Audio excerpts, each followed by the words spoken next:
Friends என்னாச்சுன்னா one day Tiruvannamalai vlog பார்க்கலாமா வாங்க. ஃபர்ஸ்ட் நம்ம ஊர்ல இருந்து திருநெல்வேலிக்கு 60 கிலோமீட்டர். ஆனா டிக்கெட் 90 ரூபா 2 பேருக்கு. அப்புறம் அங்க இருந்து பஸ் பிடிச்சு திருவண்ணாமலைக்கே போயாச்சு. அப்புறம் மார்னிங் வந்து பாத்தீங்கன்னா நம்ம ஃப்ரெண்டே பிக்கப் பண்ண வந்துட்டான். அப்புறம் அங்க டீ குடிச்சிட்டு இருந்தோம். நம்ம டீயை தட்டி விட்டதுனால எப்படி சிரிச்சிட்டு இருக்கான் பாருங்க. அப்புறம் ஃப்ரெண்டு ரூமுக்கு போயிட்டு ஃப்ரெஷ் ஆயிட்டு இருந்தேன். போறது விவசாயத்துக்கு, இவன் என்னன்னா பவுடர் போட்டுட்டு இருக்கான். அப்புறம் ரொம்ப நாள் கழிச்சு நீங்க கேட்ட மாதிரி நீட்டா தலையெழுத்து நீட்டா ட்ரெஸ் போட்டிருக்கேன். எப்படி இருக்குன்னு கமெண்ட்ல சொல்லுங்க. அப்புறம் காலையில வந்து ஒரு சின்ன கேம் ஒரு 2 டைம் ட்ரை பண்ணேன், ஃபெயிலியர் ஆயிட்டு. ஆனா 3ஆவது டைம் பண்ணும்போது சக்சஸ் ஆயிட்டு. இவனுக்கு வேற ஃபர்ஸ்ட் டைமே சக்சஸ் ஆயிட்டு. இதை சாயங்காலம் வரைக்கும் வந்து நான் சொல்லி காமிச்சிட்டே. அப்புறம் போற வழியில இந்த மலை இருந்துச்சு. இது என்ன மலை இருந்துச்சுன்னா மறக்காம கமெண்ட் பண்ணுங்க. அப்புறம் காட்டுக்குள்ளே இருந்து இந்த கஞ்சி துவையல்னு சாப்பிட்டுட்டு இப்ப காலையிலேயே எந்த வேலையும் இல்லாம சுதந்திரமா சாப்பிடும்போது வேற லெவல்ல இருந்துச்சு. ஃபைனலா அங்க இருக்கிற ஈசா விவசாய பண்ணையை தேடி வந்துட்டோம். அப்புறம் என்ன ஷூ ஷர்ட் எல்லாத்தையும் கலத்தி வச்சுட்டு களத்துல இறங்கியாச்சு. ஆனா அந்த மண்வெட்டி ரொம்ப சிறுசா இருந்தது. ஆனா அவன் எடுத்துக்கிட்ட பாதை ரொம்ப பெருசா இருந்தது. டேன் டேன் டேன் டேன் அப்படின்னு ஒரு பீச்சத்தை போட்டு நமக்கு தெரிஞ்ச குட்டி குட்டி விஷயத்தெல்லாம் வந்து அவங்க கிட்ட ஷேர் பண்ணும். அவங்களும் அவங்களுக்கு தெரிஞ்ச குட்டி குட்டி விஷயத்தெல்லாம் வந்து நம்ம கிட்ட ஷேர் பண்ணாங்க. ரொம்பவே வந்து சூப்பரா இருந்துச்சு. அப்புறம் கொஞ்ச நேரம் கையால களை எடுத்துட்டு இருந்தோம். ஏன் கையால எடுக்கிறோம் தெரிஞ்சுன்னா மறக்காம கமெண்ட் பண்ணுங்க. இவங்களை பாருங்க தொப்பிலாம் போட்டு ஃபாரினர் மாதிரி பிராக்டிகல் பண்ணிட்டு இருக்காங்க. அப்புறம் வந்துட்டு எப்படி இயற்கையா உரம் செய்யணும், களைக்கொல்லி எப்படி ரெடி பண்ணணும் அப்படின்னு சொல்லிட்டு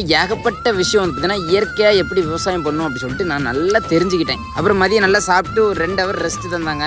அப்புறம் ஈவினிங் ஸ்டார்ட் பண்ணதுக்கு முன்னாடி ஒரு நல்ல கரும்பு ஜூஸ் குடிச்சாச்சு. அப்புறம் ஈவினிங் வந்துட்டு தண்ணி பாய்க்கும் முறை சொல்லி கொடுத்துட்டு இருந்தாங்க. எனக்கு உடனே சின்ன வயசுல இந்த மாதிரி தண்ணி வெட்டி பாய்ச்ச அனுபவம் வந்து ஞாபகம் வந்துச்சு. உங்களுக்கும் அனுபவம் இருந்துச்சுன்னா மறக்காம கமெண்ட் பண்ணுங்க. அப்புறம் கொஞ்சம் ஃப்ரெஷ் ஆயிட்டு கொஞ்சம் கடலை கொடுத்தாங்க, அதை சாப்பிட்டோம். அப்புறம் வந்துட்டு கொடியில காய்க்கிற செடி எப்படி பராமரிக்கணும், எப்படி நடவு பண்ணணும், அப்புறம் எப்படி இயற்கையா களைக்கொல்லி அடிக்கணும், இலை வழியா எப்படி உரத்தை செலுத்துறது அப்படின்னு சொல்லிட்டு அன்னன்னைக்கு உள்ளதை வந்து பிராக்டிக்கலா வந்து சொல்லி கொடுத்துட்டே இருக்காங்க. ஃபர்ஸ்ட் வந்து பாத்தீங்கன்னா ப்ரொமோஷன் காண்டி தான் கூட்டாங்க. இருந்தாலும் நம்ம செக் பண்ணி பார்க்கணும் அப்படிங்கிறதுக்காண்டி தான் நான் வந்து செக் பண்ணி பார்த்தேன். இன்னைக்கும் 3 மாசம் இலவச பயிற்சியை சிறப்பா வந்து சொல்லி கொடுத்துட்டு இருக்காங்க. உங்க நம்பர் தேவைப்பட்டுச்சுன்னா டிஎம்டு கமெண்ட் பண்ணுங்க, நானே உங்களுக்கு சென்ட் பண்றேன். எப்பனாலும் உங்களுக்கு யூஸ் ஆகலாம். அப்புறம் நம்மளும் ஷூ ஷர்ட் எல்லாத்தையும் போட்டு பஸ்ஸுக்கு நேராதுன்னு சொல்லிட்டு அரக்க பறக்க ஓடியாச்சு. அப்புறம் வெளியே நின்று சாமியை கும்பிட்டு நல்ல பிரியாணியை சாப்பிட்டு மீண்டும் பஸ்ல ஏறி திருநெல்வேலிக்கு வந்தாச்சு.